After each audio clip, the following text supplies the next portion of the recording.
Bonjour à tous, dans cette vidéo, nous allons analyser la place de la France dans le monde. Dans la première partie, nous allons analyser l'impact des tensions géopolitiques actuelles sur la France.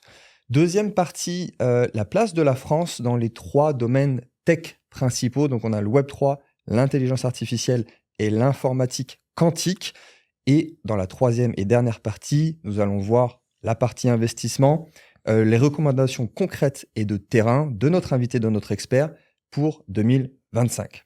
Je suis François Denis, le cheval de Troie de la finance, ingénieur de formation devenu conseiller en investissement par vocation, investisseur depuis 2009. Si vous êtes nouveau sur cette chaîne, bienvenue. Ici, on explore des idées audacieuses et des investissements alternatifs pour les esprits libres et les citoyens non conformistes. Et n'oubliez pas, investir, c'est voter avec son argent. C'est un réel combat politique qui se gagne par l'argent, le nerf de la guerre.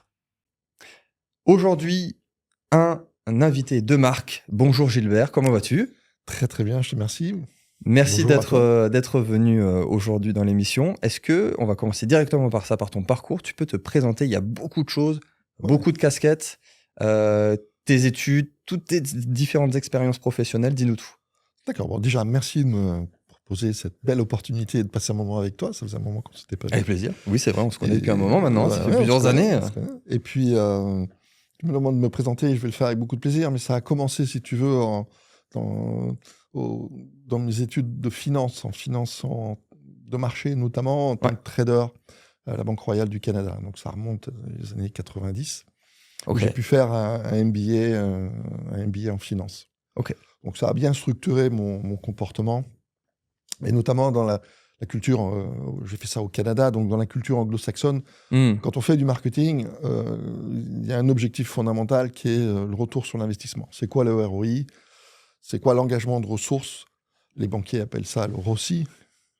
Oui. Le retour sur les capitaux engagés. Le marketing et la finance nord-américaine, c'est très proche, très relié. Du coup, je me suis pas mal amusé à faire ça pendant quelques années, faire du trading sur les taux de change, les devises. D'accord.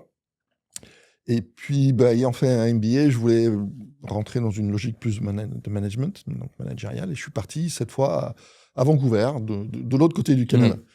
Et là, j'ai pu travailler pour Danone, une des marques prestigieuses qui est Evian. Donc, j'ai pu affiner un peu plus l'approche business dev avec cette logique marketing de promouvoir une marque leader mondiale. Et c'est vrai que dans un marché, être le leader mondial, ça comporte des comportements bien spécifiques, notamment d'éduquer le marché. Et ça m'a beaucoup inspiré dans beaucoup de choses que j'avais faites avant. Donc déjà, la Banque Royale du Canada est une banque leader sur le marché nord-américain. Je pense que pendant la crise des subprimes, ça a été la seule banque en 2008 à ne pas avoir plongé comme les autres ont pu le faire. D'accord, sur le continent nord-américain notamment, mais pas que. J'étais un peu jeune, j'avais 18 ans en 2008. Ouais, mais 2008, on en reparlera parce que c'est un sujet fondamental pour les cryptos. Ah oui, tout à fait, oui. Donc, avec le Bitcoin qui est sorti, justement. Ça enclenche beaucoup de choses derrière, c'est sûr. Oui. Voilà, donc toujours est-il, là, l'enjeu, c'était vraiment d'être capable de positionner une marque leader mondiale sur un marché qui n'a pas besoin de bouteilles d'eau embouteillée. Mais qu'on a réussi à positionner comme étant la marque leader sur ce marché-là. Je fais ça pendant 4 ans à peu près, un peu moins, pour avoir fait pendant mes études de MBA un travail en stratégie pour différents grands groupes, qui a été primé dans l'Agence fédérale canadienne en stratégie, qui m'a permis d'être recruté par Eurostar, le train qui fait chouchou entre Paris et Londres. On en avait parlé. Londres, Bruxelles. Eurostar. L'année précisément? En 94. 94, d'accord. Thomas, mon fils, est né en 93 à Vancouver. Tu te souviens aussi par rapport à ça. Ouais, Vancouver, il est né là-bas en 93, donc un parcours à l'international, recruté depuis Vancouver pour aller directement à Londres, qui était pour moi un aboutissement de ma carrière en finance. Je me suis dit, un jour, peut-être, j'arriverai à 50 ans à travailler à la City, à travailler à Londres. Et là, je me retrouvais à l'âge de beaucoup plus jeune. Ouais, c'était beaucoup plus jeune. Beaucoup plus jeune, me retrouver à Londres, cette fois pour être le directeur marketing d'Eurostar, donc le train. Donc Londres, c'était un aboutissement pour moi et je me retrouvais très jeune à retrouver. Mais du coup, tu avais quand même un poste très haut placé dans... très structurant parce qu'il fallait mettre en place le marché du ferroviaire transmanche. C'est la première origine-destination à l'époque mondiale. Okay. C'était 3 500 000 passagers entre Londres et Paris. Okay. Et c'était des 747 qui circulaient à l'époque et qui venaient en frontal attaquer. Mais il y avait 3 composantes essentielles dans le marché qui étaient les infrastructures. Donc il y avait Eurotunnel qui faisait le tunnel. Il y avait les infrastructures aussi de systèmes d'info. Comment on fait des GDS, Global Distribution System, donc comprendre la logique de distribuer des compagnies aériennes, des compagnies ferroviaires, aller voir les tours opérateurs, donc tout ce travail de structuration. Okay. Et puis le train en lui-même, qui était un composé du TGV. Ouais, le petit accent français pouvait aider à expliquer la technologie française. Okay, et très vite, on a pris 60% de part de marché. Donc cette logique de ROI, cette logique de marketing, de positionner la marque avec une campagne télé mondiale, pour le lancement en 94. Ouais, les compagnies aériennes ont savonné la planche tout ce qu'elles ont pu, mais on a quand même réussi à prendre 60% du segment haut de gamme, du segment à haute contribution. Ouais. Donc tu vois, toutes ces analyses de portefeuille, toutes ces analyses, c'était ce que j'avais fait en finance, qui m'a permis de lancer très belle opportunité, ce projet-là, qui est encore un projet génial. Je ne sais pas si tu as déjà fait Londres, Paris en tête. J'ai fait une fois. Une fois, okay. Ouais. Thomas a eu le passeport canadien qui était tamponné à chaque fois qu'on passait la frontière. Il n'avait pas encore la citoyenneté française. D'accord. C'était assez marrant okay. à l'époque. Mais bon, génial, un moment fabuleux dans ma jeune carrière pour être après headhunted, chassé pour faire de l'aviation d'affaires. Je me souviens même du profil du fameux je te laisse finir. Okay. Donc là, je devenais DG d'une structure dans l'aviation d'affaires, Executive Aviation, avec notamment deux marques, une qui était liée à Sir Robert McAlpine, qui était un très gros milliardaire britannique, puis un deuxième milliardaire qui était Richard Branson. Voilà. Là, la société Virgin, il fallait compléter l'offre de Virgin Atlantic avec de l'aviation d'affaires. Donc, on allait chercher Bob Geldof, on allait chercher les Stones, on allait chercher M. Agnelli, on allait chercher sympa chez eux, dans leur jardin, avec un hélicoptère pour faire 6 heures de vol avec un Virgin Atlantic pour faire New York-Londres, mais 1 minute 30 en hélicoptère, alors que la M25, pour ceux qui connaissent Londres, je pense que tu dois avoir une audience qui connaît Londres. Tu mets facilement 2 heures à 2 heures et demie pour traverser Londres. Donc là, on offrait de l'aviation d'affaires avec des jets et des... Donc c'était Virgin Aviation de Branson, pour faire simple. Tout à fait. Okay. Donc là, parfait, j'ai continué à parfaire ma compétence en marketing, à essayer de comprendre un petit peu comment on positionne une marque leader mondiale, ce que j'avais appris avec Evian, mais que je complétais cette fois non plus dans le retail, mais dans le transport, après... Eurostar, l'aviation d'affaires. Et là, je me suis pas mal amusé à Londres. Ma fille est née à Londres en 95. Et en 97, j'ai été recruté par le groupe Accor pour cette fois m'occuper de l'international d'Europecar. Donc, société de location de voitures. J'avais comblé la palette complète. J'allais dire, là, tu as tout fait en termes de transport. Mais bien comprendre les programmes de fidélité, bien comprendre les besoins du passager, les besoins de transport, les besoins des grands comptes mondiaux. Et dans le groupe Accor, on était assez leader à l'époque pour le lancement de l'euro. D'accord. Expliquer à des acheteurs de très grands groupes mondiaux que certes, la location de voitures, c'était peut-être 5% de leur dépense totale de transport.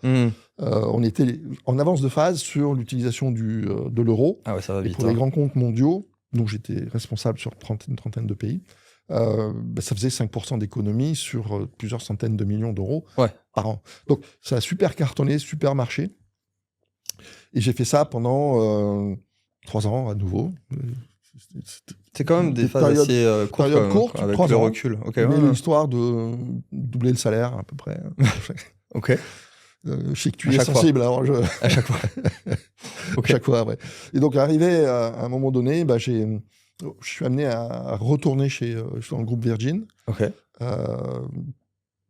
dans l'aviation d'affaires, et puis avec le groupe Galeries Lafayette et Amadeus. Alors, je ne sais pas si tu as connu Amadeus, si ça te parle. Je connais le nom, après... il y avait un partenariat qui a été fait, un joint venture qui a été fait entre Amadeus, le groupe Galeries Lafayette et BNP Paribas. D'accord. Pour une filiale commune qui allait utiliser 3 millions de porteurs de la carte Coffee Noga pour faire une rampe de lancement d'un programme de fidélité. Donc là, j'intégrais Laser, Lafayette Service, qui était donc une filiale, 50% BNP Paribas, 50% groupe Galeries Lafayette. Ok. Et j'ai mis en place des programmes de feed dans le tourisme complet, aussi bien l'aérien, en partenariat avec très la France, intéressant aussi. l'hôtellerie, la location de voitures. Et à terme, au bout de un peu moins de 5 ans, on a fait à peu près 22 millions de porteurs de la carte de fidélité Smiles, qui était donc le premier programme de fidélité en France, de très loin, juste derrière les programmes allemands de fidélité. Et même à un moment donné, on faisait plus de visiteurs uniques mensuels sur notre site, que ça s'appelait Vivacances, que Voyage SNCF. D'accord. Qui était la référence à l'époque. Ouais. Il y avait Opodo aussi, qui était... Bon, en tout cas, à chaque fois, cet esprit de compétition, cet esprit de positionnement différencié, super pour aller chercher des produits à forte contribution. Super inspirant, ouais. Donc là, je me suis beaucoup amusé, c'était vraiment génial pendant 10 ans. Après, j'ai travaillé dans le département d'innovation pour Laser, mais en relation avec le groupe BNP Paribas. D'accord. Là, on est dans une échelle industrielle, encore une fois, qui est... J'avais vu l'échelle industrielle des programmes de fidélité. Aujourd'hui, un NFT, c'est rien d'autre qu'un programme de fidélité, de gestion de la relation client, du CRM, Customer Relationship Management. Mais c'est les nouvelles générations. Il n'y a pas une marque mondiale aujourd'hui qui n'a pas son NFT, sa collection de sacs Louis Vuitton, les alcools rouges. Après, ça a commencé par le luxe. Le luxe également, la montre, les grands bijoux, crus, le luxe, tout à fait. Ouais. Mais j'ai eu un passage intéressant du MBA à un doctorat. Donc j'ai fait une thèse de doctorat pendant 5 ans, en même temps que je travaillais, ce qui m'a permis d'avoir des outils de rationalisation et d'avoir un temps partiel chez l'IMT, Institut Mines Télécom, donc la fusion des écoles des mines, des écoles télécom. Et je crois que tu es ingénieur. Oui, tout à fait. Et je connais bien, effectivement. Et je me souviens plus exactement, mais je crois qu'il y avait quand même un lien dans ton doctorat, de loin, mais quand même avec la cryptographie. Fondamentalement. Ouais, ça je me souviens. J'avais étudié la création de valeur par l'usage des réseaux virtuels 3D immersifs avec des avatars. Avant le Bitcoin. Avant le Bitcoin. Ok.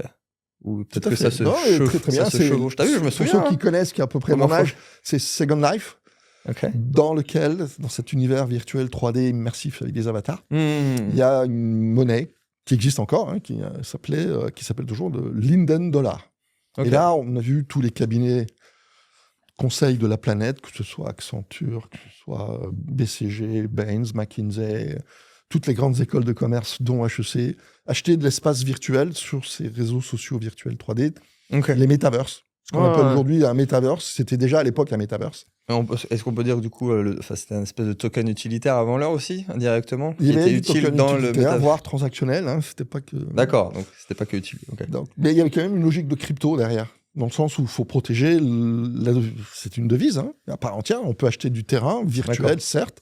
On va faire un bâtiment virtuel, certes, avec un avatar dans lequel on va se balader, faire des conférences, recruter du staff, recruter des étudiants.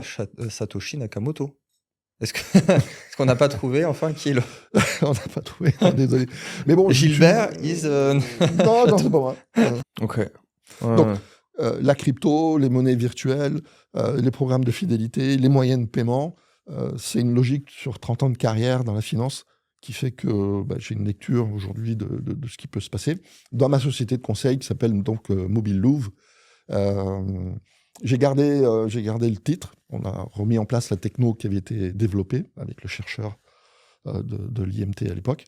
Et puis, depuis 2011, je développe de la stratégie, j'interviens auprès de grands comptes, j'accompagne des startups, je suis un peu business angel aussi dans certaines startups.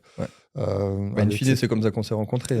Et c'est comme ça qu'on s'est rencontrés. Donc voilà un parcours de quelques années, quelques décennies plutôt. Alors je vais rajouter une pierre à l'édifice parce que là on va partir sur mes questions politiques.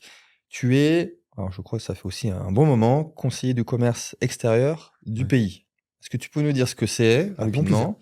Et du coup je veux avoir mon enchaînement qui va se faire de manière fluide. C'est une autre composante structurante de mon comportement, de ma manière d'agir et puis de réfléchir. Donc, et puis de réfléchir. Oui, parce que il faut mettre c'est une vision, c'est un écosystème finalement. Tout un écosystème structurant. Après avoir vécu pratiquement une bonne quinzaine d'années à l'étranger, mon ancien patron de Londres, donc du projet Eurostar, m'a Oui. demandé si j'étais intéressé de rejoindre le réseau des conseillers du commerce extérieur, dont lui faisait partie. Parce que c'est Est-ce tous qu'il- les pays. Il y a des Alors, conseillers dans chaque j'y arrive, pays hein, du niveau international. c'est 4000 dirigeants d'entreprise sur 140 pays. Ok. C'est des mandats de 3 ans. Et on a vocation, pendant ce mandat de 3 ans, d'intervenir à titre bénévole. Donc, c'est vraiment une approche communautaire. Hein. Ok. Pas comme ça que ça se définit, mais la réalité, c'est ça. C'est une communauté de 4000 dirigeants d'entreprise français sur 140 pays. Et dans ce réseau, progressivement, au début, j'étais référencé dans les Yvelines, Ok. à Versailles.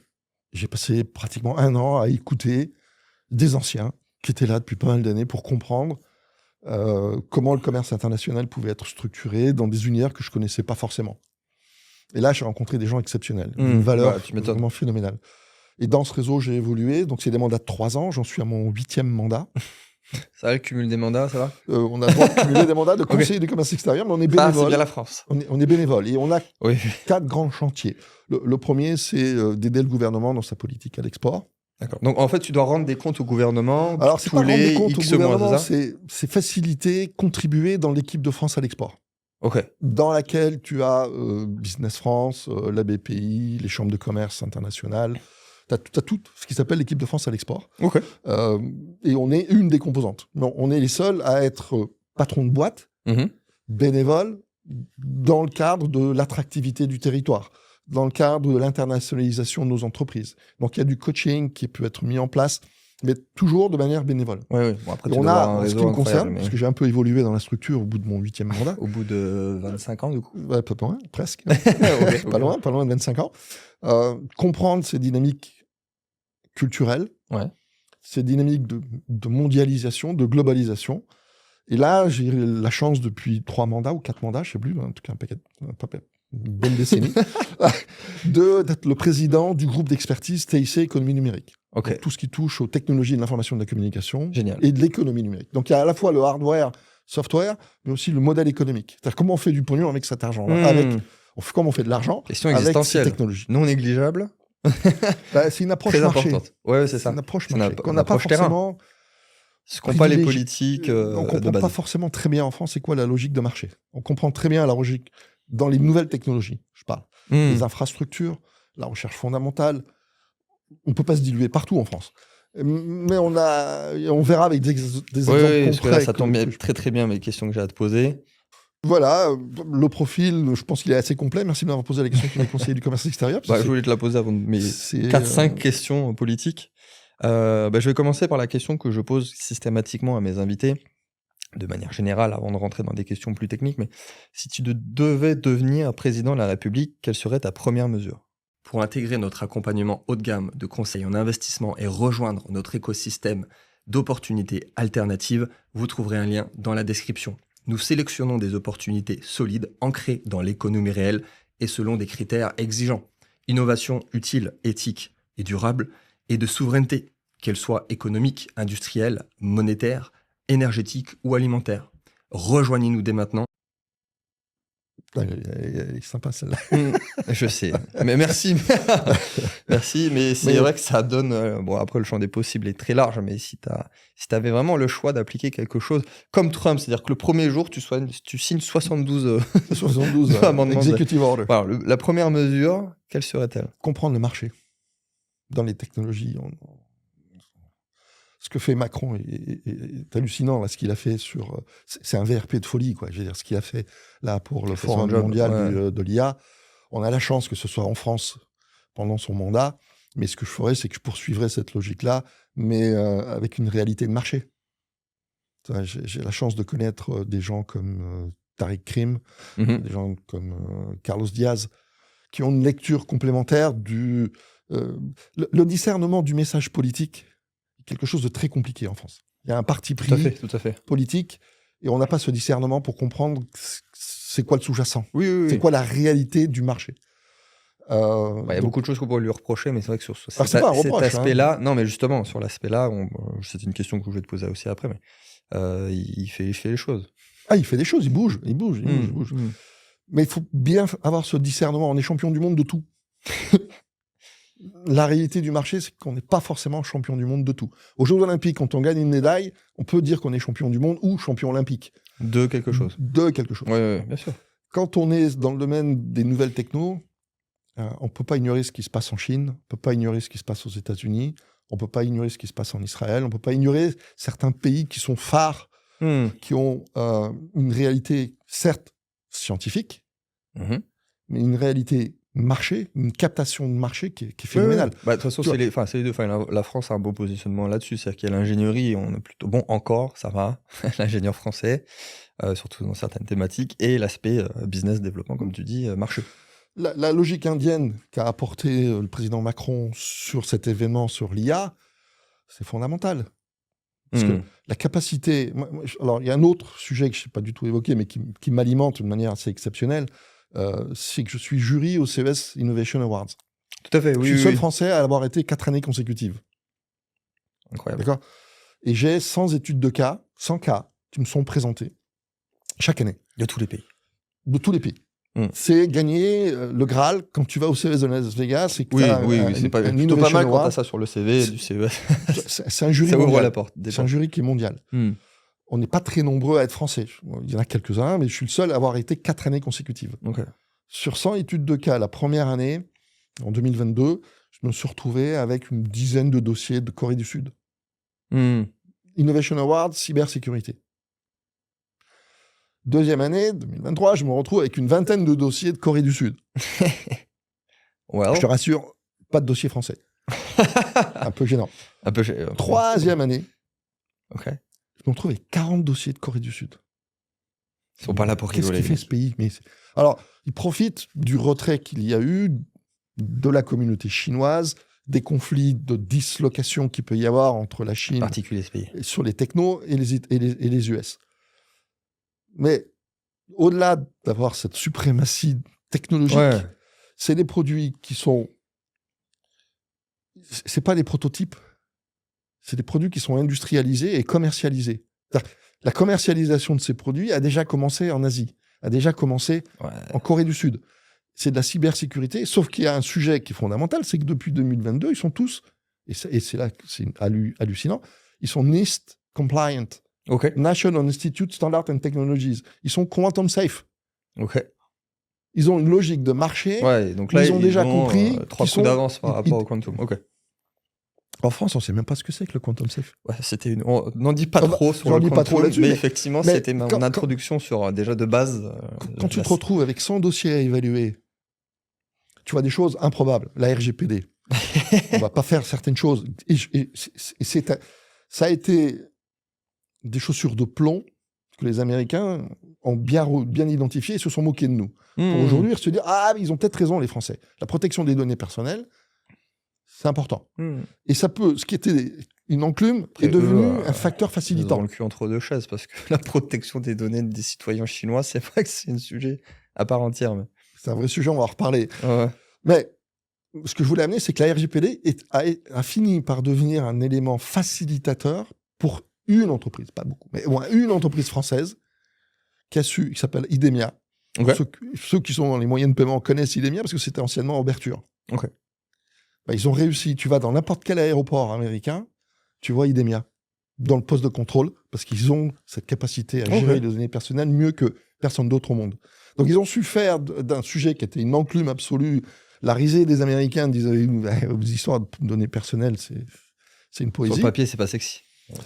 À donner un avantage comparé et à positionner cette entreprise française, dont je suis très fier, parce qu'elle intervient systématiquement au CES GovTech. Oui, je me souviens. Le CES, il y a le GovTech tout le monde connaît, qui est en parallèle du CES. Et le CES GovTech, qui est en parallèle, mais qui fait la même chose, mais au niveau de l'administration américaine et au niveau des décideurs des budgets de l'administration américaine. Qui est institution politique. Tu as tous les décideurs, CTO, CIO, Chief Technology Officer, Chief Information Officer. On avait rencontré quelques-uns, c'est vrai. CISO, Chief Information Security Officer. Oui, tu en avais rencontré quelques-uns. Oui, et puis il y a même quelques personnes, si je ne me trompe pas, FBI, CIA... toutes les administrations américaines. Qui elles viennent ont toutes besoin... De toute façon, il y a beaucoup de technos qui sont d'abord prises, utilisées par le militaire, par le gouvernement. Le point que je voulais faire, c'est sur certains pays dont j'ai la chance d'avoir cette lecture internationale en temps réel. Et le CES de Las Vegas avec ce prix d'innovation, met en évidence que des pays ont des approches non plus recherche fondamentale. Il en faut. Et notre souveraineté, elle est liée à cette capacité à faire de la recherche fondamentale. Quand 20 ans après, on a le professeur Aspect qui se retrouve à avoir un prix Nobel qu'il partage avec 2 autres, c'est 20 ans après. Mais bon, c'est déjà beau d'avoir ça dans la physique quantique. Les Américains reconnaissent notre capacité à avoir des cerveaux capables de faire de la recherche fondamentale. Bien sûr. Les médailles Field. Mais à l'opposé de ça, comment on commercialise ces produits-là? Comment on arrive à avoir une logique de marché? Et grâce au CES Innovation Awards, je vois des choses 2 ans, 3 ans, 4 ans à l'avance, bien sûr. de ce qu'on on n'a pas encore compris, qui était une dynamique de marché, qui ont cette connaissance qui protège nos entreprises, qui permettrait à nos entreprises de développer des marchés à l'étranger. Tu sais, un Américain de base, c'est pas compliqué. Hein. non, c'est pas compliqué les réclames. C'est extraterritorialité. Ouais. Et le dollar, à partir du moment où tu utilises le dollar, c'est pas compliqué, tu dois appliquer les lois américaines, où que tu sois dans le monde. Donc si tu veux vendre aux États-Unis en dollars, a priori, tu as intérêt à appliquer toutes les lois et à anticiper celles qui vont arriver. Et là, je vois des choses, mais hallucinantes. C'est dans les coulisses. T'es dans les coulisses. Donc mon rôle est de progressivement amener une veille intelligente, amener un éveil et amener des vecteurs de développement sur certains pays que je identifie comme étant en avance de phase. La Hollande, pas très loin de chez nous. Le Canada. Il n'y a pas une boîte dans le quantique française qui n'a pas son antenne à Québec. Parce qu'il y a plein de choses qui expliquent ça. Il y a une relation particulière. Et non seulement une relation particulière, mais l'accès au marché américain, alors jusqu'à ce que le Canada devienne le 52e ou 53e État américain. Il n'y a plus qu'à signer, c'est bon. C'est en bas, là. C'est le 53e executive order à la France. Donc voilà, pour répondre à ta question, c'est pas simple. Si demain j'étais président de la République, qu'est-ce que je ferais ? Je ferais une grosse fête avec mes potes. Ouais, déjà.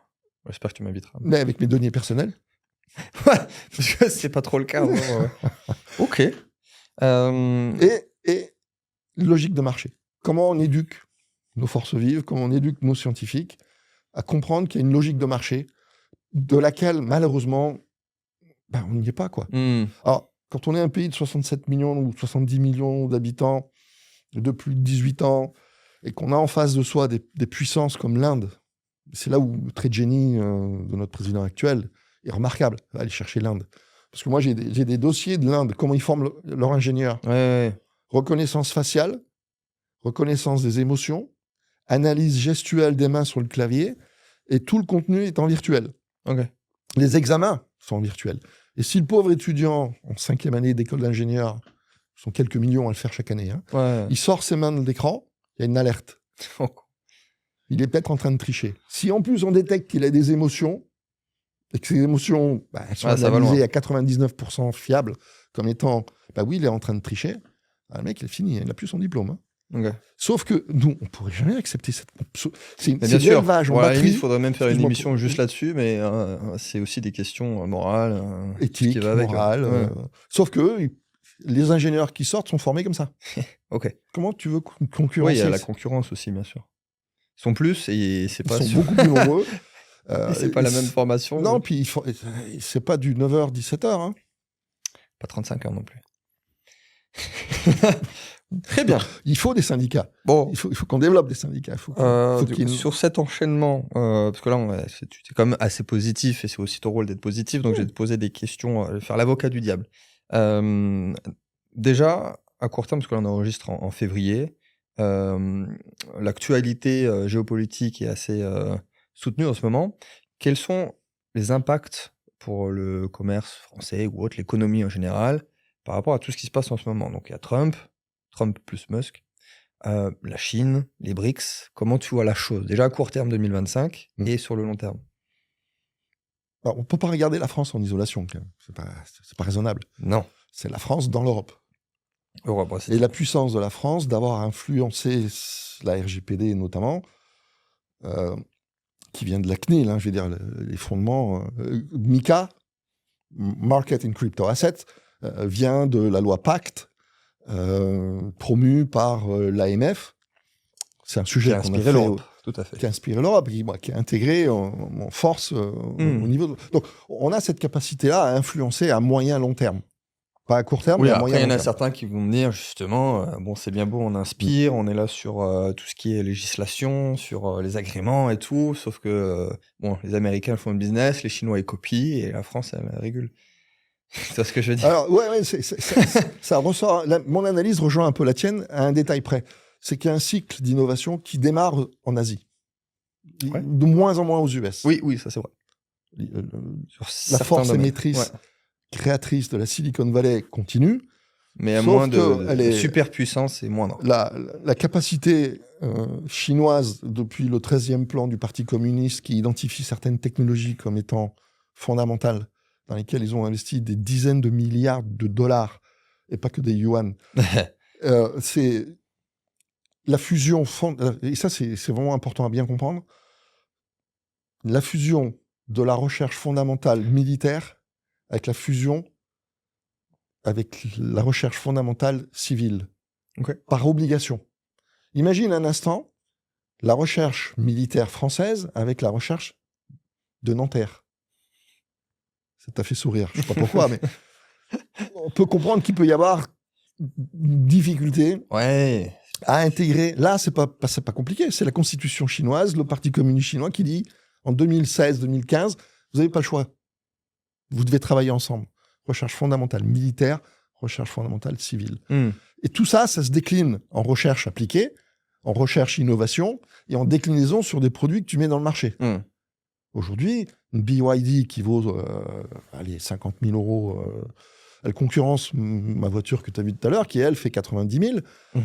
Comment tu justifies que sur le marché français et européen, tu achètes une voiture à 90 000, voire à 70 000, tu l'as à 50 000, et encore elle est à 50 000 parce qu'il y a 30% de taxes, et qu'en réalité, elle en vaut 15. Si demain on lâche tout, elle en vaut 15. Ils ont cette capacité-là à avoir fait peur aux Américains. Pour répondre à ta question, c'est comprendre ce cycle. 2 ans d'avance des innovations technologiques fondamentales chinoises, asiatiques, la Corée du Sud dont j'ai parlé tout à l'heure. Quand tu as des voisins de Corée du Nord qui t'emmerdent un petit peu, t'as pas le choix que de te débrouiller. Oui, ça c'est le local, bien sûr. Ça arrive aux US avec 1 an ou 2 d'avance. Les US ont 2 à 3 ans d'avance sur l'Europe continentale, mais 1 an ou 2 avec l'Europe, avec le UK, qui lui vient diffuser sur l'Europe. Tout petit peu d'avance, bien sûr. Et quand tu vois les rapports, les ratios entre niveau d'investissement dans l'innovation, entre l'Europe continentale et le UK, continent nord-américain et l'Asie, tu te rends compte que ce circuit-là, il est alimenté depuis des décennies et qui continue à le faire dans les nouvelles technologies de rupture. On n'est pas dans l'incrémental, on n'est pas dans la recherche fondamentale qui va aboutir 20 ans après à un prix Nobel. La réalité du marché, elle est où? Donc, comment je vois cette dislocation entre l'Asie / surtout la Chine, c'est une vasoconstriction de nos amis américains qui constatent que s'ils font rien, s'il n'y a pas un embargo sur les microprocesseurs, un embargo sur les machines qui fabriquent les microprocesseurs, un embargo sur les produits que tu mets dans les machines qui vont faire les microprocesseurs, si tu n'as pas cet embargo-là, les Chinois, ils vont non seulement continuer à être en avance, ils vont faire un raz-de-marée. Pour ne parler que de la Chine. Il y a un petit peu de japonais, beaucoup de Corée du Sud. Moi, j'étais émerveillé parce que j'ai vu dans les contingents du CES de Las Vegas, ils ont pris la place des Chinois. La nature a horreur du vide. Donc, ce circuit-là, malheureusement, on le subit. Et je donne un exemple très simple sur l'IA. On s'est gargarisé dans le monde occidental, c'est-à-dire pas que la France, pas que l'Europe, pas que les États-Unis. On s'est gargarisé que nous, en Europe, on avait une trentaine de LLM, donc quelques-uns français. Les Américains se gargarisaient d'en avoir une 60aine. Moi, ça fait 2 ans que j'alerte, comme je peux le faire, dans mon mandat de conseiller du commerce extérieur. Attention, la Chine, ils ont dépassé les 100 LLM. Alors, plus précisément, il y a 1 an, on a su qu'ils étaient 190 LLM. DeepSeek, c'est un des 190. Bien sûr, c'est ultra récent. Un des 190. Alors, tu en as 189 qui sont à la porte en train d'attendre de sortir et d'être révélés. Si tu reprends cette notion de fusion, de recherche fondamentale, tu sais, l'IA, c'est intelligence artificielle. Mais le mot intelligence, c'est un faux ami. C'est la DARPA. C'est la défense militaire américaine qui a démarré l'intelligence artificielle. Le mot intelligence, il a une autre acceptation que celle de t'es clever, t'es malin. Non, non. C'est du renseignement. Ouais, les Chinois ont bien compris. Donc, ce qu'on a vu en un jour, donc, on va le voir dans d'autres domaines encore, ce qu'on a vu en un jour, qui est historique de toute l'histoire de la finance, t'es un financier, tu comprends ça, 1 trilliard de dollars de pertes de capitalisation boursière. Ouais, c'était historique. Alors, on dit même plus GAFAMI, on dit des Batman maintenant. Batman. Derrière, il y a c'était impressionnant. C'est l'annonce, 1 trilliard. 1 trilliard. Ouais. Et c'est le plus beau cheval de Troie de l'histoire qu'on n'a jamais vu. C'est un Trojan. Le vendredi, on apprend qu'un des 190 LLM chinois faisait mieux que tous les autres. Ouais, il allait parce qu'on sortait de la V3 de DeepSeek à la R1. C'est du raisonnement. Ouais. Ça, c'était le vendredi. Le lundi, moi, j'utilise Perplexity. Je n'utilise pas les autres, j'adore Perplexity. C'est mon moteur de référence.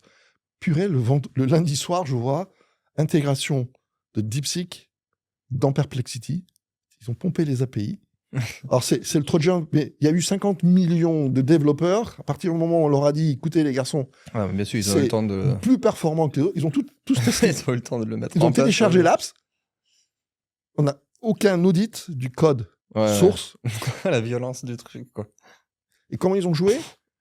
La performance, on s'y attendait un petit peu, mais c'est surtout le prix. Ouais.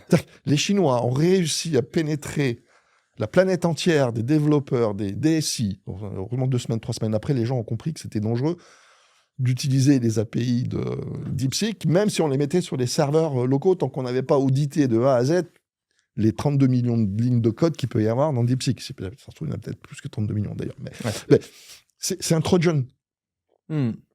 Pas d'alerte là-dessus. En tout cas en France, pour l'instant. Donc, comment je vois le monde?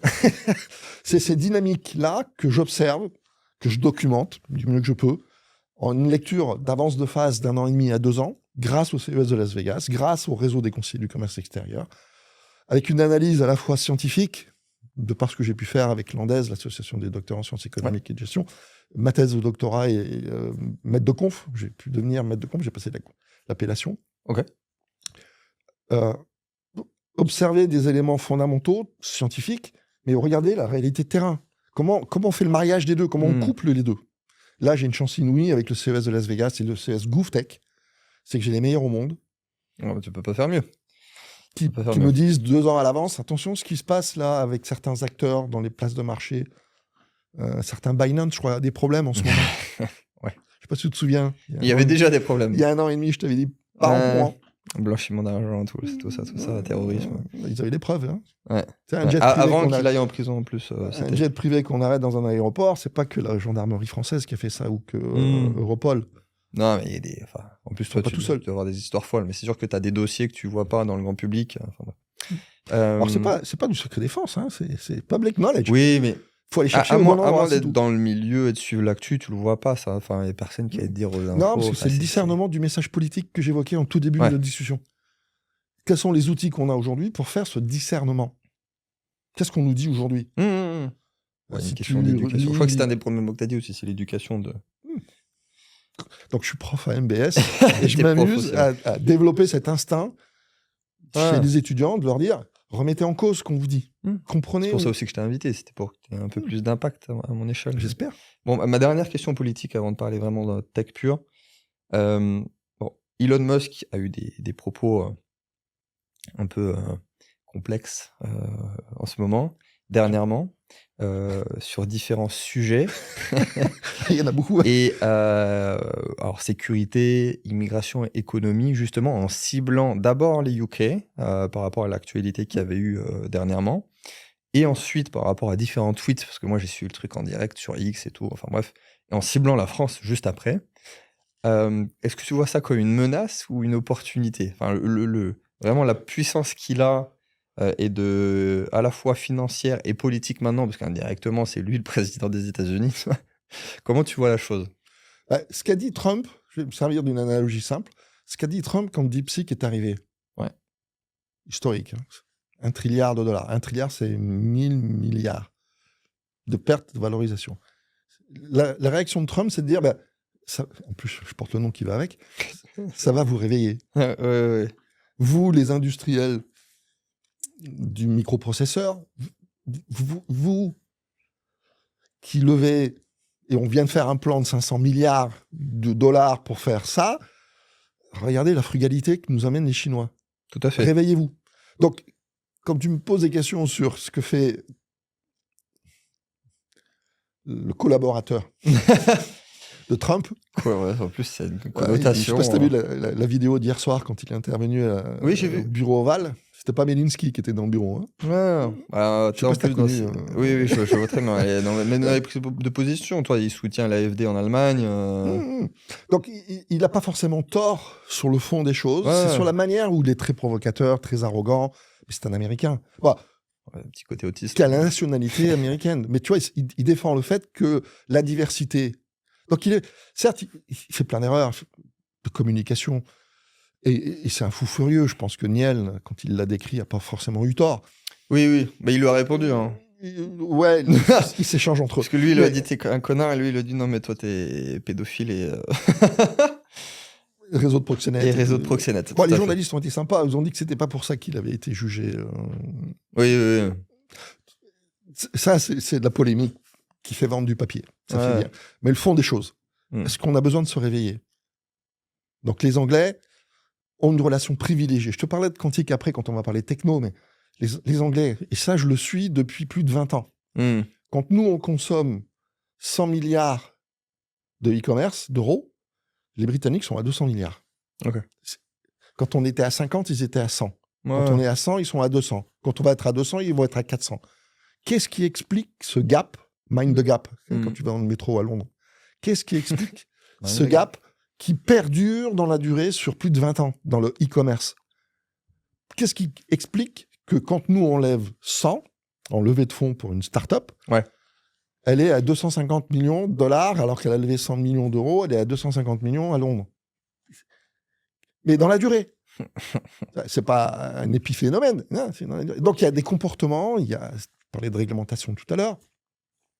Le b.a.-ba du webmaster britannique, c'est apprendre à faire des emails non sollicités, du Bluetooth non sollicité, du SMS non sollicité. Okay. Tu fais ça en France, pénal. Mais... Ah bah, direct, oui. Ouais. C'est la loi. Donc, c'est une technique que si tu n'as pas aux UK, tu n'as pas de job. C'est une technique que si tu appliques en France, tu vas en prison. Donc, malheureusement, dans les nouvelles technos, c'est un génie. Non, mais bien sûr. Le Musk, c'est un génie. Voir qu'il faut coter sa boîte de voiture, de manufacture de voiture au Nasdaq, c'est que c'est une tablette qui va se télécharger, qui va mettre à jour le hardware et le software d'une manière qu'on n'a jamais vue dans toute l'industrie. Et quand tu regardes aujourd'hui, hier encore, je faisais avec mes étudiants, parce que j'essaye de leur donner un ordre de grandeur. C'est fondamental. Est-ce que c'est un épiphénomène ou c'est un phénomène structurant? La capitalisation boursière de Renault hier était de 12 milliards. Non, mais là, l'ordre de grandeur, il est fou, mais vas-y. La capitalisation boursière d'une société qui s'appelle Tesla, même si tout le monde tire la prise parce qu'il se comporte comme il de le dire. Comme il ne faut pas, elle est encore à plus de 700 milliards. Ouais. C'est un ratio de... Ça n'a aucun sens. Mais derrière, ce n'est pas des abrutis, ceux qui mettent une valorisation à une société qui s'appelle Tesla, qui a toute l'industrie cumulée inférieure en termes de market cap, capitalisation boursière. Ouais. Alors, c'est un problème d'éducation. Quand tu vas au UK, quand tu vas aux US, quand tu vas au Canada, tu te dis n'importe quel journal, ce que tu ne trouves pas sur les Échos, ce que tu ne trouves pas sur Figaro, ce que tu trouves encore moins sur l'Humanité, c'est le nom de la société et le prix de l'action. Ouais. Parce que sa retraite, le chauffeur de taxi de New York, il sait ce que c'est qu'un coup d'opportunité d'acheter une action ou de la vendre pour en racheter une autre. Il a une retraite qui n'est pas par répartition. Il y a une retraite qui est par capitalisation. Je crois qu'il y a je dis pas c'est bien, c'est mal. 40% d'investisseurs en actions aux États-Unis. Ouais. Et en France, je crois que c'est 4-5% des gens qui sont investisseurs en bourse. Donc, ce que j'essaye de faire, la discipline que je m'impose depuis que je suis conseiller du commerce extérieur, notamment, mais pas que, c'est pas un jugement de valeur que d'identifier les points de force et les points de faiblesse. C'est une réalité du marché. Et un athlète de haut niveau, c'est celui qui va trouver des points de force là où les autres s'écroulent. Tout à fait.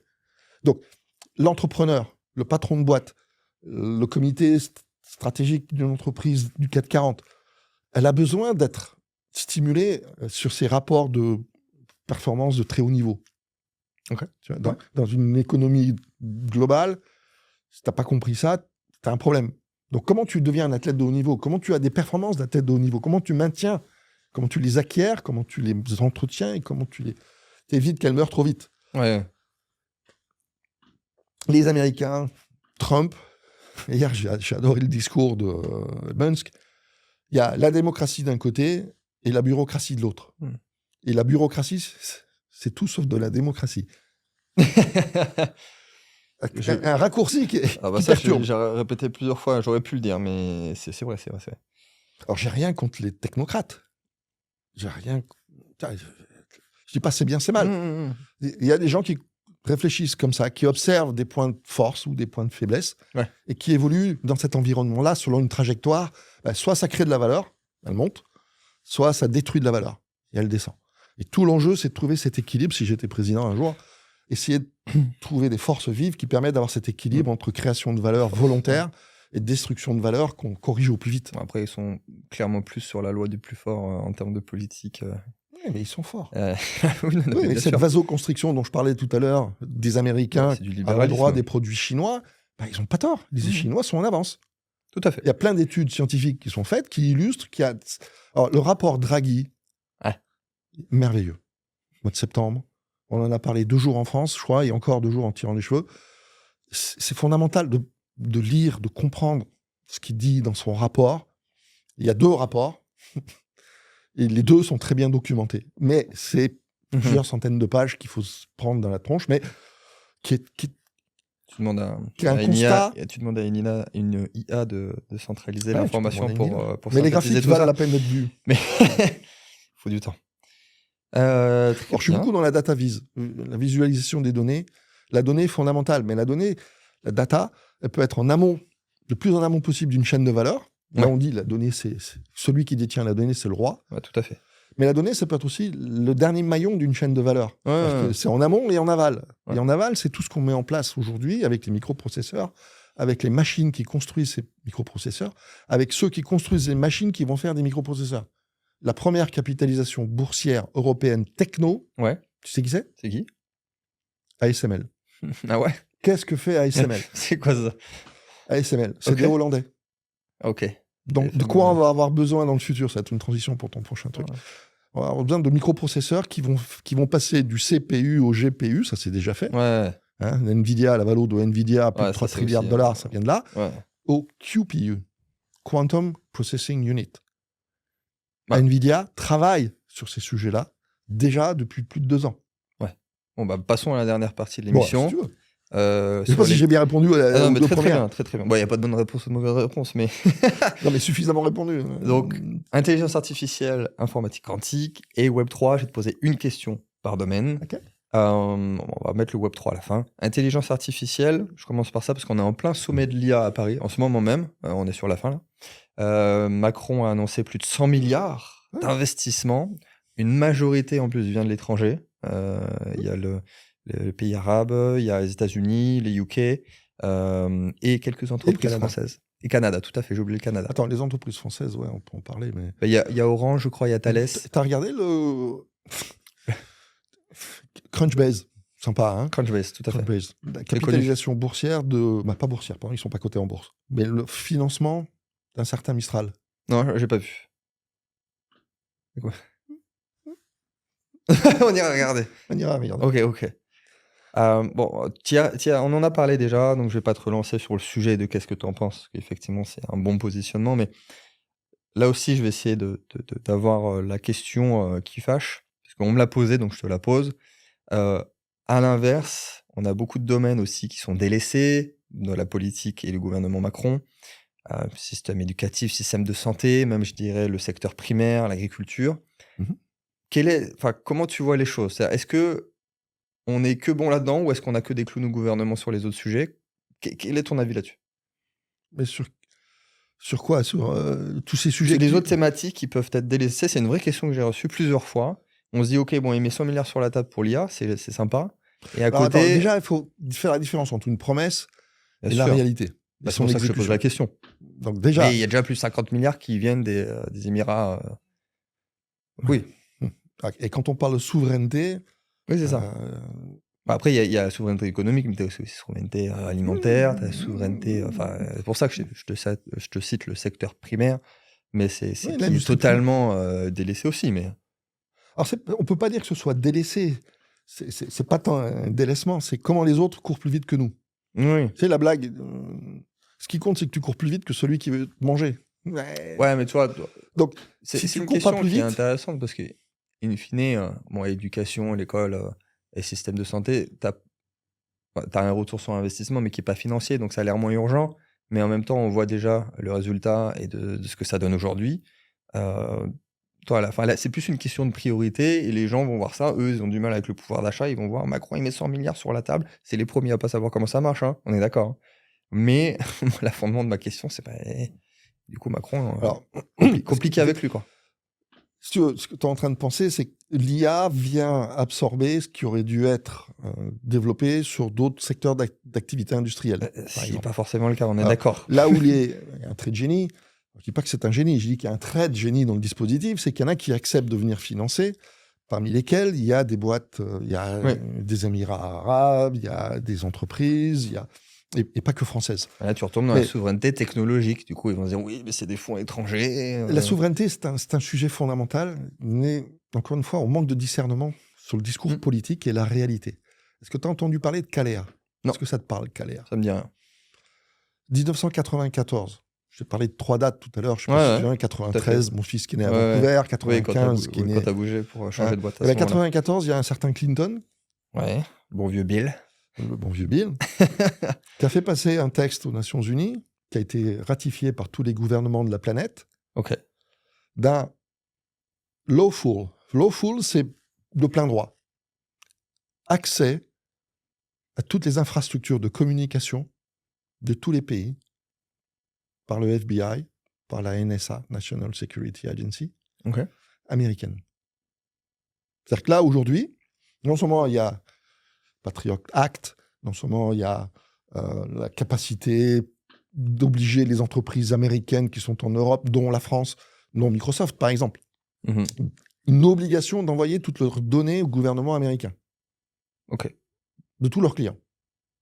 À partir du moment où c'est une boîte américaine, où qu'elle soit dans le monde, c'est l'extraterritorialité qui s'applique. Bien avant ça, en 1994, il y avait déjà Clinton qui a fait valider par tous les pays, dont la France, l'obligation d'en laisser un accès lawful, de plein droit. On ne peut pas objecter à tous les dispositifs de communication, l'infrastructure de communication, les objets communicants. Tout ça, là, la souveraineté, il faut un discernement dans le discours politique. Point de base, déjà. On a eu Intel, je ne sais pas si tu te souviens, en 2020, où on a découvert, catastrophe planétaire, plusieurs centaines de millions de puces Intel. En 2020, s'est retrouvé avec ce qu'on a appelé Spectre, le backdoor qui permettait à la NSA d'avoir toutes les écoutes de conversations téléphoniques d'un certain président français avec une certaine Merkel. Je ne vais pas faire de publicité pour les présidents français quand ils le méritent. Voilà, la retraite. Mais là, c'était un peu fort. Ça, c'était Intel 2020. Donc on dit, mais pas grave, on va mettre un patch sur du hardware, une puce. D'accord. C'est rien par rapport à 1994, Caléa, où il y a 3 pays non signataires. La Chine, la Russie et la Suisse. Sauf qu'à partir du moment où la Suisse se met à vendre des produits en dollars, Caléa s'applique. C'est-à-dire on parle de souveraineté, mais on ne mesure pas le concept au complet de ce que c'est que la souveraineté. Tout à fait. Quand tu sais que, de plein droit, sans avoir besoin de juridiction, les Américains accèdent à nos communications, accèdent à nos supports de communication, à nos infrastructures de communication. Donc, parler d'IA maintenant, allons-y. Discours politique, comme tu dis, après il y a la réalité. Comment on fait pour positionner la France dans le discours planétaire de l'IA où, je te reprends les chiffres de tout à l'heure, une trentaine de LLM en Europe, donc 2 ou 3 en France, 200... une soixantaine et 190 en Chine, dont un seul a suffi à faire perdre $1 trilliard. Il y en a 189 autres. Donc il faut un peu de discernement C'est-à-dire, quelle est la réalité de ces 109 millions? Alors là, je t'en vais, c'est pas de moi, c'est Tariq Krim. Le dernier papier de Tariq, il est hallucinant parce qu'il a interrogé des experts. Combien ça coûte pour créer un data center? Combien de temps il faut? Quelles sont les ressources? Quels sont les matériaux fondamentaux dont on a besoin pour faire un data center? On n'est pas arrivé demain. Hein. On n'y sera pas dans 5 ans. Il y a des questions qui fâchent. C'est une question qui fâche. La réponse, je ne veux pas qu'elle fâche. Je parle de fait, je ne dis pas c'est bien, c'est mal. Oui, comme tu dis, il faut aussi que ça se fasse vraiment. Il y a un trait de génie. Il y a un trait de génie qui a été de rassembler la polarisation.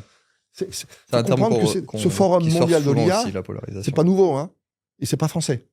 C'est en France aujourd'hui. Oui, là, c'est à Paris. Mais bien sûr, nous l'hébergeons en France. Et c'est un trait de génie d'aller chercher l'Inde comme partenaire. Ok. Qui a des comportements sur la donnée qui n'a rien à voir avec nos comportements à nous. Hein.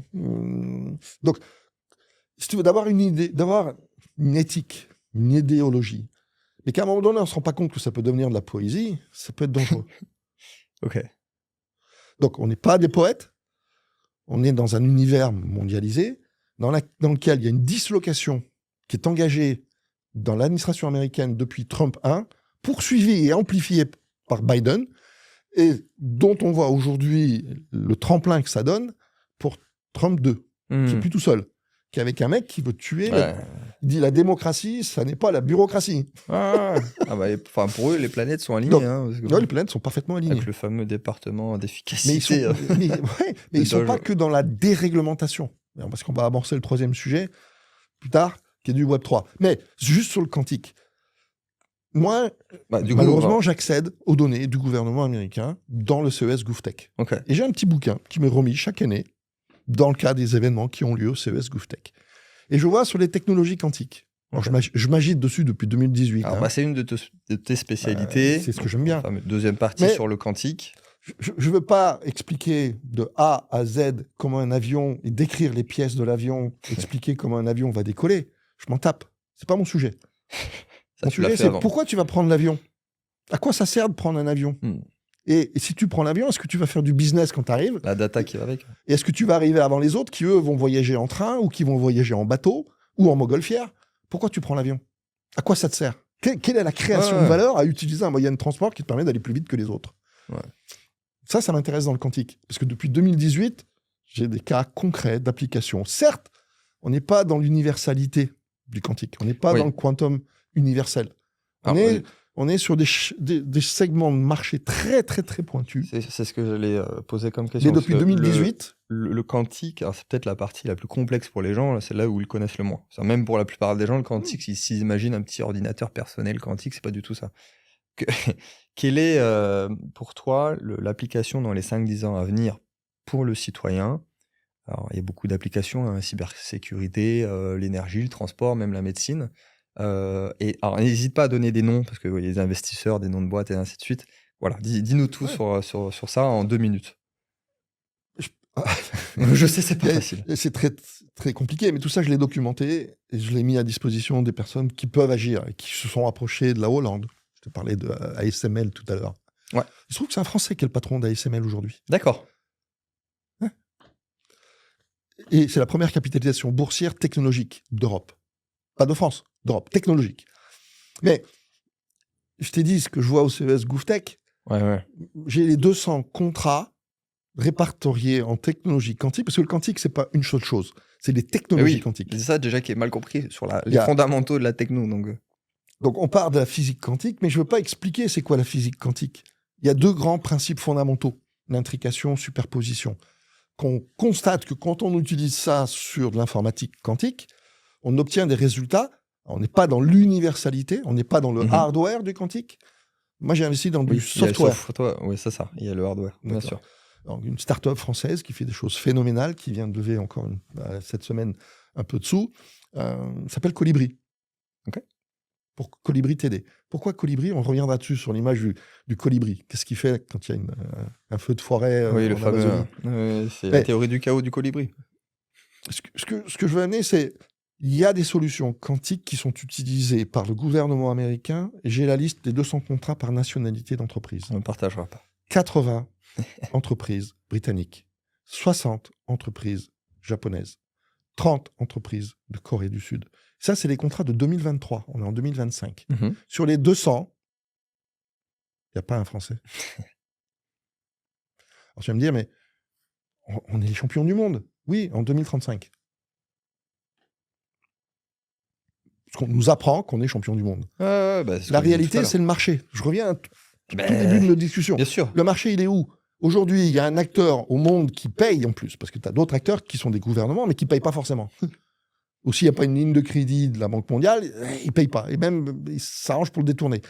La Chine bénéficie de ces financements-là. Mais elle a essayé de vendre des produits, sauf que depuis 2023, les produits quantiques chinois, depuis 2016, la Chine a fait peur aux États-Unis.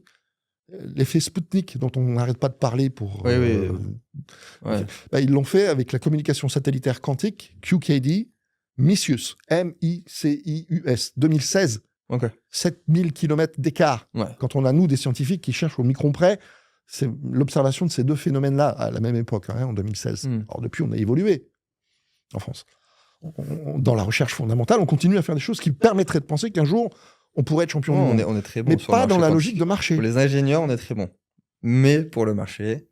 C'est quoi la logique marché? Où est-ce qu'il y a quelqu'un qui dit, il y a une proposition de valeur pour laquelle je suis prêt de payer? Aujourd'hui, moi, depuis 2016, j'ai les documents britanniques. Tu me parlais de l'Angleterre tout à l'heure. La Grande-Bretagne, en 2016, a dit, voilà l'axe commercial du quantique. 2016. 2016. En 2018, on rigolait des chercheurs qui prétendaient qu'il y avait une approche commerciale sur le quantique.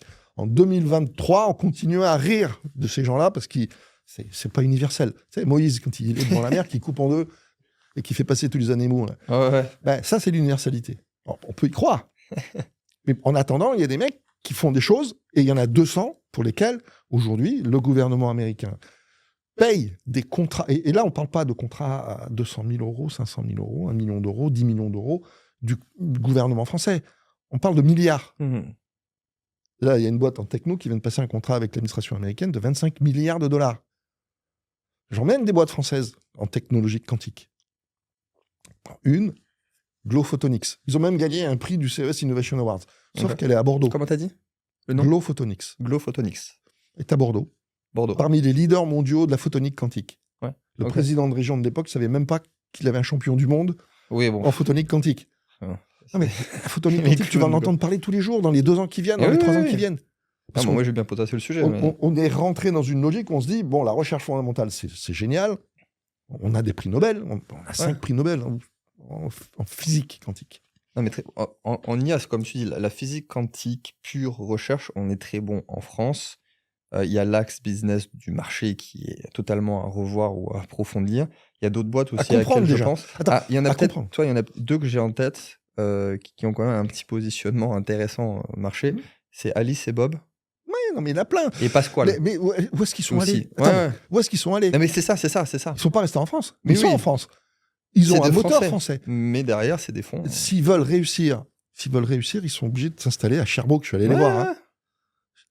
Pourquoi à Sherbrooke? Pas compliqué. Le CHIPS Act américain, c'est 60 milliards de dollars.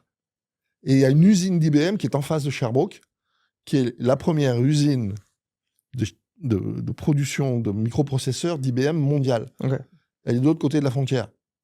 Et le Canada bénéficiait, alors avec Trump 2, je ne sais pas si ça va rester, mais bénéficiait. Mon travail de stratégie dont je te parlais tout à l'heure qui m'a fait aller à Londres, c'était justement d'analyser un petit peu le positionnement des entreprises françaises au Québec pour le Canada et le déversement sur le marché américain. Il y a plus de 30 ans. On comprend qu'au niveau quantique, le Canada, qui n'était même pas cité dans le rapport sur le quantique, quand il y a Paola Forteza, quand elle a fait son rapport sur le quantique, ça remonte à il y a quelques années maintenant, elle n'a même pas cité le Canada comme référence. C'est l'un des pays leaders. La boîte leader au monde aujourd'hui dans les réalisations concrètes s'appelle D-Wave. Ils ne font pas de l'informatique quantique universelle.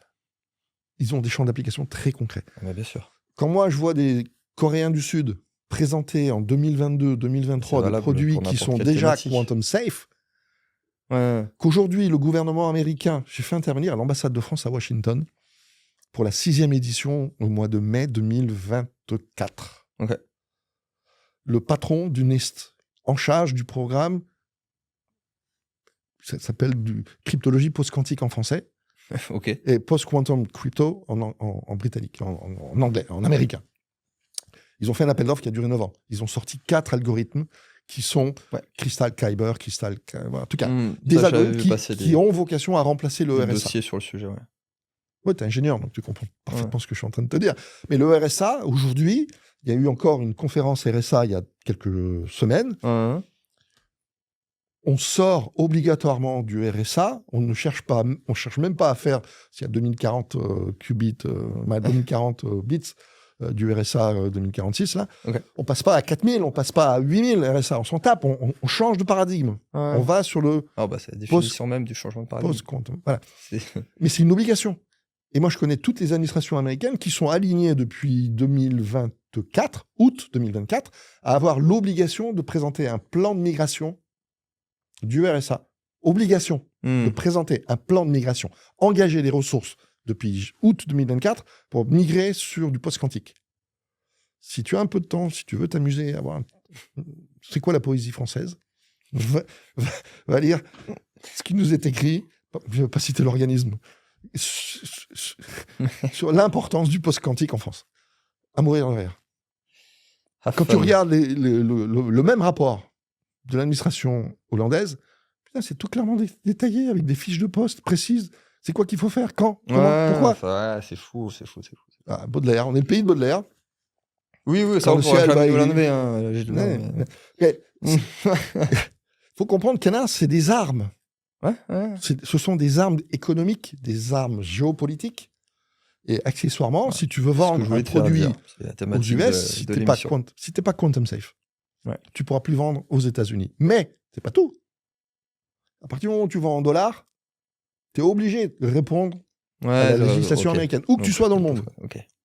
Je vois la logique, qui est très simple, in fine. C'est simple. Désolé, j'ai un peu débordé, mais c'est un sujet où il y a tellement... On va enchaîner avec la dernière des thématiques et on va faire un enchaînement du coup post-quantique pour parler de la crypto, Web3.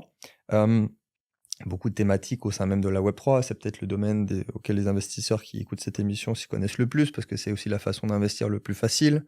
Parce qu'autant le quantum, c'est de l'equity si tu veux investir aujourd'hui dans le quantique. Mais je veux bien insister sur les deux axes. Investissement pour les VCs sur le hardware, ce que nous, on sait très bien faire. Et là, on est champion du monde en 2035, si on veut bien les croire. Ouais, tout à fait. Et on a des chances d'avoir une solution. Sauf que quand tu as un client qui s'appelle le gouvernement américain, FBI par hasard, ou CIA, ou Department of Defense, et que ça fait 10 ans qu'ils ont un fournisseur britannique, un fournisseur japonais, un fournisseur Corée du Sud, qui leur fournit des produits quantiques dont ils sont contents, va leur expliquer que tu n'as plus besoin d'eux et que c'est toi, ta techno française, qui va arriver. Tu n'es pas dans le marché. Ah oui, là, t'es out of business. Alice et Bob, Pascal, je les connais très bien. Et je sais ce qu'ils font. Et c'est merveilleux. En recherche. Ouais, tout à fait. Bon, petite parenthèse, pour ceux qui veulent investir dans le quantique, on est là, on sait où nous trouver.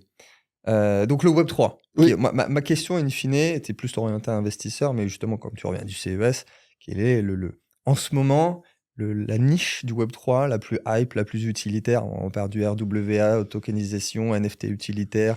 Ça, je suis parfaitement d'accord. Mais il y a un sujet qui est fondamental qu'il faut comprendre, qui est la convergence de Web3 avec les deux premiers sujets dont on vient de parler. Ah oui, c'est vrai que pour l'instant, je n'ai pas dit qu'il y avait de lien, mais il y a un lien. On est obligé de comprendre que le Web3 s'aligne sur l'IA et s'aligne sur le quantique. Déjà, tu as des tokens IA, et c'est un peu le narrative et la hype du moment quand même. Je parlais de Pascal tout à l'heure, j'étais aux anges de voir qu'ils se sont mis au Quantum AI. Ils ont fait un livre blanc. Ok, j'ai regardé leur white paper. Il n'est pas vieux, il a quelques semaines, un mois ou deux. C'est pas grave, moi, depuis 2018, je parle de Quantum AI. Depuis 2022, j'illustre des gens qui sont capables de faire du Quantum AI. Ils ne sont pas en France. C'est un Français qui a été exilé on n'a que des exilés dans un pays magnifique, en Europe pour faire la stratégie de ce pays-là sur le quantique et le Quantum AI. Donc, c'est une réalité aujourd'hui qui devient une réalité de marché qui va exploser. Où on fait plus simplement de l'IA, on fait plus de l'IA générative ou de l'IA généraliste, ou de Gentic AI, donc les agents d'intelligence artificielle, on fait du Quantum AI. Parce qu'on va encore plus vite. On va découvrir des choses encore différentes. Donc, c'est fondamental de comprendre qu'il y a une convergence de ces trois sujets. Et là, tu vas être content, la Banque centrale du Canada, a présenté sur mon village au CES de Las Vegas en janvier 2023. Il y a un moment, hein. Ouais. Pas 2024. Ouais. A présenté un cas avec un acteur de quantique où ils mettent une couche de Web3. Okay. C'est quoi les cryptos vendus par les banques commerciales canadiennes pour que la banque centrale identifie ces comportements de crypto dans la blockchain avec une couche de quantique pour vérifier que c'est bien sécurisé. Okay. C'est une réalité depuis 2023 dans un autre pays qui est le nôtre, mais qui est concret, avec des applications qui ne sont pas poétiques. Oui, donc, parce qu'elles sont nichées, déjà. Là, elle est où la niche à observer? C'est cette convergence de ces technologies-là. Quels sont les acteurs aujourd'hui capables de s'aligner sur les meilleures performances mondiales en IA quantique et en Web3? Tokenisation. Tu as parlé de Real World Assets, WRA, pardon. La tokenisation, c'est un sujet fondamental. L'économie française, c'est 3,3 trilliards d'euros pour le PNB du 1er janvier au 31 décembre de l'année 2024, à peu près. Ouais.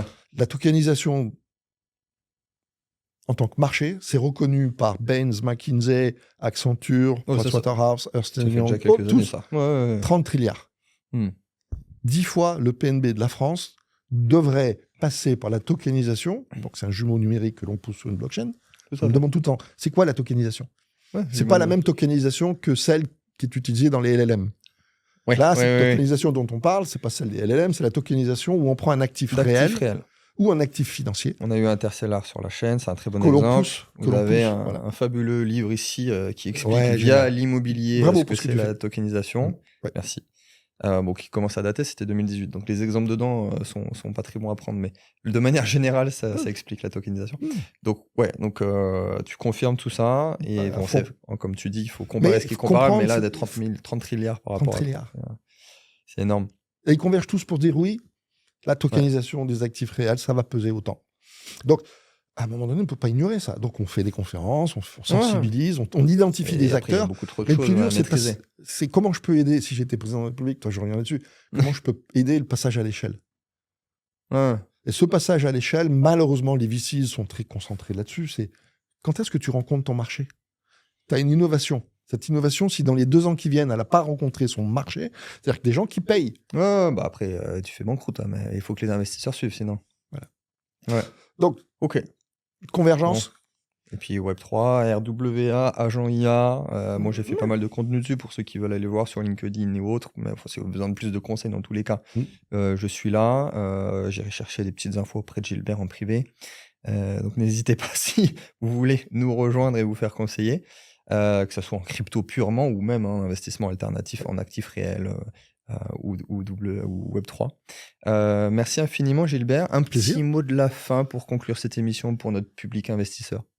Sur le public investisseur, généralement, aider les entreprises à passer à l'échelle en les aidant à ouvrir de nouveaux marchés. Les marchés français aujourd'hui, on n'a toujours pas ce Small Business Act. Au niveau européen, MiCA qui arrive, c'est surtout fait le résultant de lobbies bancaires très forts.